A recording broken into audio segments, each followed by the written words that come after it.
In 1945, Gilbert Ryle gave the presidential address to the Aristotelian Society at the University of London Club.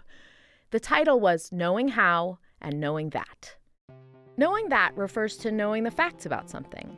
Take driving, for example. My name is Mike. I'm going to be your driving instructor. Welcome to our country, okay? My name is Borat.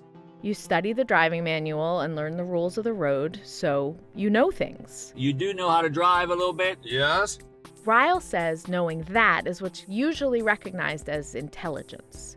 And once you have those facts, your knowing that translates into knowing how to do a thing. Have you driven a car before? Yes, many times. All right, let's go this way.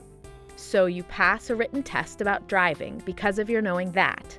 And then you take all of that knowledge to inform your knowing how to drive. See, I told you you could drive.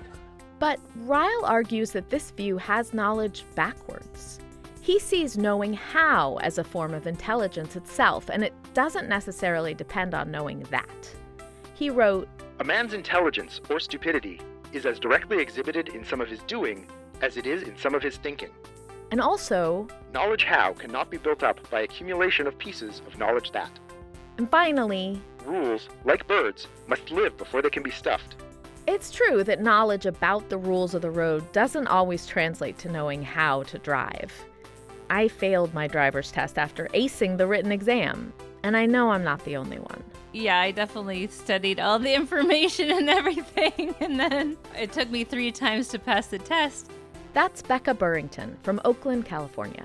And like the 3rd time, the driver was like, "What is wrong with you? Why are you so nervous?" He's like, "Well, what would not make you nervous?" I'm like, I guess if I sang while I did the driving test. So that's what I did. Becca is a professional musician, a trombonist and a singer. So in a way, the part about singing makes sense. And it actually relates to why I wanted to talk to Becca in the first place. I wanted to get her take as a musician and a music teacher on this question of knowing that versus knowing how. Because if you want to play classical music, there are some basic facts that you need to learn, like what all the symbols on the sheet music mean. This is Becca playing just the notes to this simple piece by Arcangelo Corelli, the way one of her students might start out. She says that understanding even more facts about music's inner workings, like key signatures and scales and chords, definitely does feed into knowing how to play with intelligence. Becca plays it again.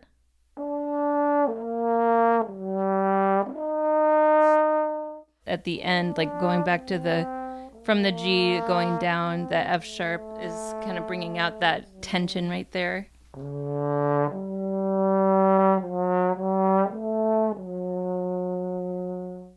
So this fits the knowing that argument that Ryle was fighting against.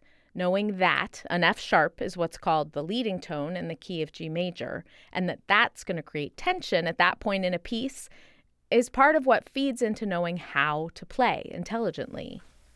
But facts will only get you so far. I pulled up Autumn Leaves here. Becca's husband, Kimry Isanko, is a pianist and has a different example. And you can just play the melody, even as a beginner, and just poke out the notes.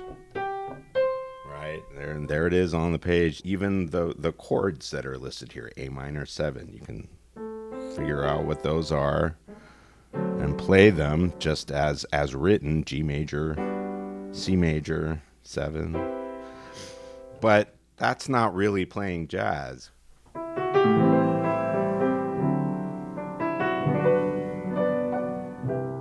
You have to listen to other people play it and see how they approach it and learn how to spell chords in different ways. So there's all these more advanced kind of approaches that you learn mostly by doing, I would argue, than by studying. But it's a combination. This seems more like knowing how.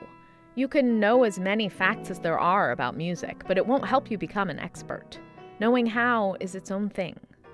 And of course, people who learn music by ear seem like the clearest example of knowing how as its own kind of intelligence. I believe when I fall in love with you, it won't be forever. Stevie Wonder doesn't read musical notes, but he composes epic songs and often plays most of the instruments on the recordings. So he certainly knows how to make music. For Philosophy Talk, I'm Cheryl Kaskowitz.